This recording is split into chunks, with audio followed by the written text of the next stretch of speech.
Jeste li ikad sami napravili sredstvo za čišćenje poda bez kemikalija?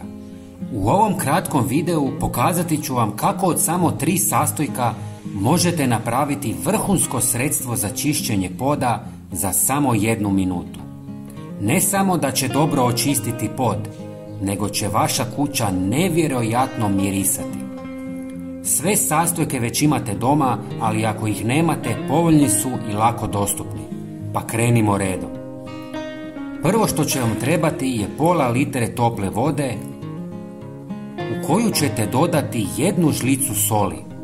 Zašto sol, pitate se? Sol je dobra za čišćenje poda jer je prirodni abraziv, pomažući u uklanjanju tvrdohornih mrlja i nečistoća. Također, sol ima antibakterijska svojstva koja doprinose higijeni površine. Zatim ćete dodati 100 ml octa koji je odličan za čišćenje poda jer djeluje kao prirodni rastvarač masnoća i nečistoća, a također ima antibakterijska svojstva koja pružaju dezinfekciju podne površine. Kiselost octa pomaže u uklanjanju kamenca i ostalih mineralnih naslaga sa podnih površina, čineći ih sjajnima i čistima. I zadnji sastojak je eterično ulje mente ili lavande.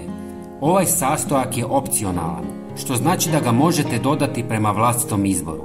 Dodavanje ulja lavande prilikom pranja podova donosi nekoliko prednosti. Prvo, lavanda ima prijatan miris koji stvara osjećaj svežine u prostoru. Drugo, lavanda posjeduje antimikrobna svojstva što doprinosi čišćenju i dezinfekciji podova. A treće, lavanda djeluje opuštajuće i smirujuće. Vaš dom će fantastično mirisati i svaki gost će se diviti. Dodajte par kapi i sve dobro promiješajte.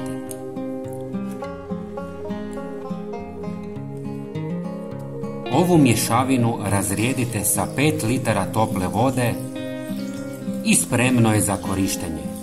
Napravili ste vrhunsko sredstvo za pranje poda za samo 1 minutu, a najvažnije od svega, nema kemikalija. Namočite krpu